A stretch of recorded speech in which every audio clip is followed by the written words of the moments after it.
So mga tol, matapos pong matalo si George Kambosos kay Vasily Lomachenko noong nakaraang taon sa pamamagitan ng technical knockout sa round 11, muli pong nagbabalik si Kambosos mga tol sa kakatapos lang po kasi ng laban niya sa Australia kalaban ng kapwa Australian fighter na si Jake Wiley sa super lightweight division. Panalo po si Kambosos mga tol via unanimous decision. Dahil sa panalo ni Kambosos, umabante na po ang record niya sa 22 wins and 3 losses with 11 knockouts. Habang yan na po ang pangalawang talo ni Jake Wiley sa professional boxing career niya, bumagsak na po ang record sa 16 wins and 2 losses with 15 knockouts. Samantala, sa naganap naman po na co-main event na upset po ni Tiana Brown ang kampiyon ng WBC Featherweight World Champion na si Sky Nicholson, nakuha po ni Brown ang panalo via split decision. Kaya si Tiana Brown na po ngayon ang bagong WBC Featherweight World Champion. Nakalasap na po ng unang talo si Nicholson sa professional boxing career niya. Habang nananatili naman pong walang talo si Brown,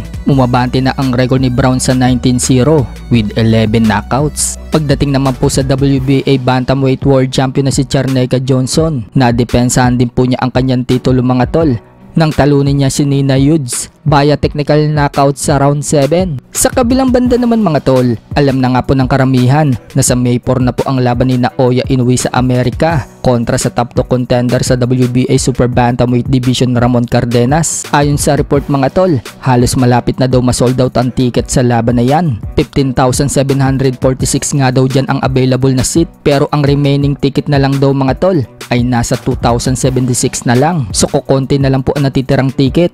May isang buwan pa mahigit bago ang laban, kaya inaasahan po ng mga expert mga tol, bago daw maganap ang laban, masosold out na daw ang ticket. Samantala, nagpahayag naman po si Naoya Inoue mga tol na 3 taon na lang daw magre-retiro na daw siya sa boxing, kasama daw ang taon na ito. So ibig sabihin mga tol, sa 2027 magre-retiro na si Naoya Inoue. So kung may edad ngayong 31 years old si Naoya Inoue, pagtungtong niya ng 34 years old, magre-retiro na siya sa boxing. So ang tanong ngayon ng karamihan mga tol, maglalaban pa daw kaya si Naoya Inoue at Janrel Casimero? Sa iba pang balita mga tol, sa Lunes na po lalaban si Filipino prospect Kenneth Luber sa Japan, kalaban ng Japanese fighter na si Keta Kurihara. Nakataya po sa laban na yan ang OPBF Bantamweight title ni Kenneth Luber. Minsan na pong nahawakan ni Kurihara ang titulo na yan, kaya dyan daw malalaman mga tol kung sino daw ang karapat dapat na maging champion sa kanila sa OPBF Bantam. Mabigat na hamon po yan para sa Pinoy mga tol.